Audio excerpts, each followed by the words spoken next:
Hey,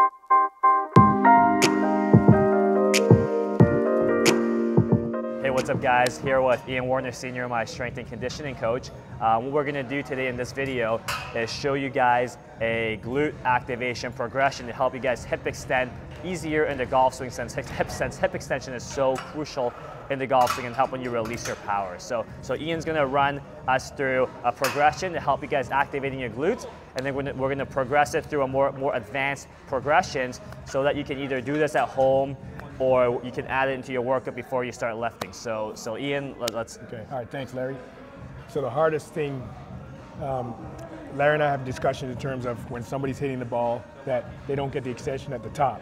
So obviously we're trying to see if, okay, how can we get true hip extension by using your glutes? So one of the exercises you can do is put your hands on your butt cheeks, and what Larry's gonna do is try and flex them. So you'll see his hands move.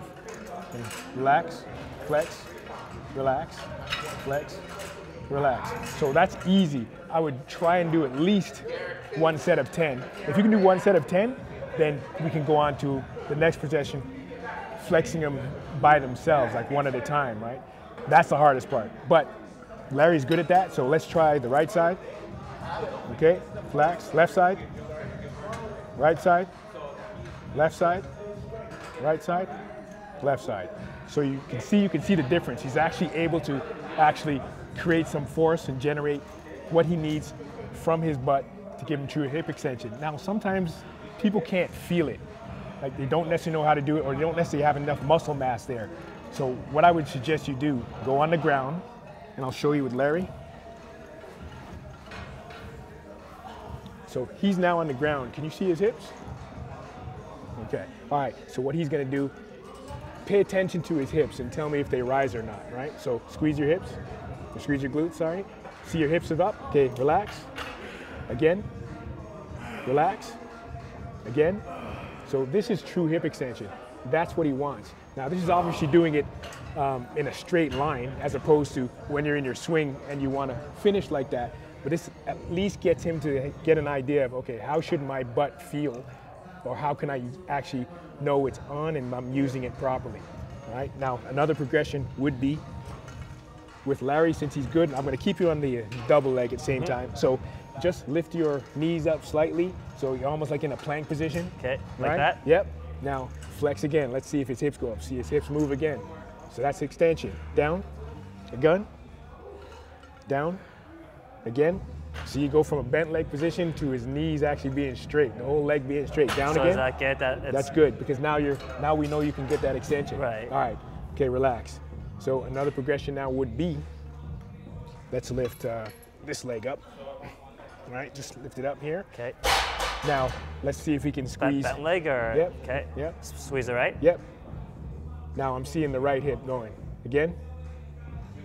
Again. Okay. Let's switch legs. We'll see if you can see it from the other side, but switch legs. Right there? Yep. There you go. So I can see it here. You should be seeing him kind of rotating a bit over because this glute is now off the ground and relaxed. Good, perfect.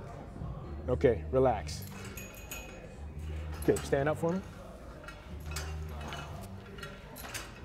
So I think first what you got to do, try the exercise where you're squeezing your glutes. If you can get that working, you're good. Then you can go on the ground, right? I would go on the ground first before doing the independent. Go on the ground, try and squeeze. If you raise up off the ground, you're good. If you can do that, stand up again, then try and squeeze left and right. See if you can get them both working. If that's okay, then you go on the ground. Take your foot up, squeeze left or squeeze right, and that will allow you to get the idea, okay, this is how I should feel. So when I'm standing up and I swing, I can actually feel my glute being involved and bringing my hips forward. Because as guys come around, they stop here and they don't finish. If you finish, like anything, baseball strike, throwing, you have to finish the whole movement. Once you do that, you should get better results. Awesome. So thanks, Ian. That's great progression. Like Ian said, when in the golf swing, for you to release all your power, you have to hip extend, you have to squeeze your glutes in order to hip extend. A lot of times, most amateur players, when they're very armsy, when they don't use their legs, is because they just don't know how to fully hip extend, where you see a lot of guys finish with their upper body forward of the lower body. So you see, if my upper body's forward, I can't really extend from this position, right? I want to be nice and tall. Yeah. I'm squeezing my butt, and my hips are extending and forward. You can see my upper body is slightly behind my lower body, just because I've been able to push my hips and pelvis forward. That's fair to say. Yeah. And I think that mimics a lot of exercises we do in the gym, whether it's squats or deadlifts or you name it, with any kind of hip drive. Tall position. Yeah. For sure, but I think this is crucial, and before you do any of that, you better be able to squeeze your glutes properly before you progress to any heavy lifts. Yes. Okay, so that's great. So hopefully that helps. You know, you guys can do this at home. You guys can do this in the gym before you lift. Get good at this. It's gonna help. It's gonna pay dividends in not only your golf swing, but in your lifts. So hopefully that helps. Any questions, leave it in the comments below, and we'll catch you next time. Thanks, guys.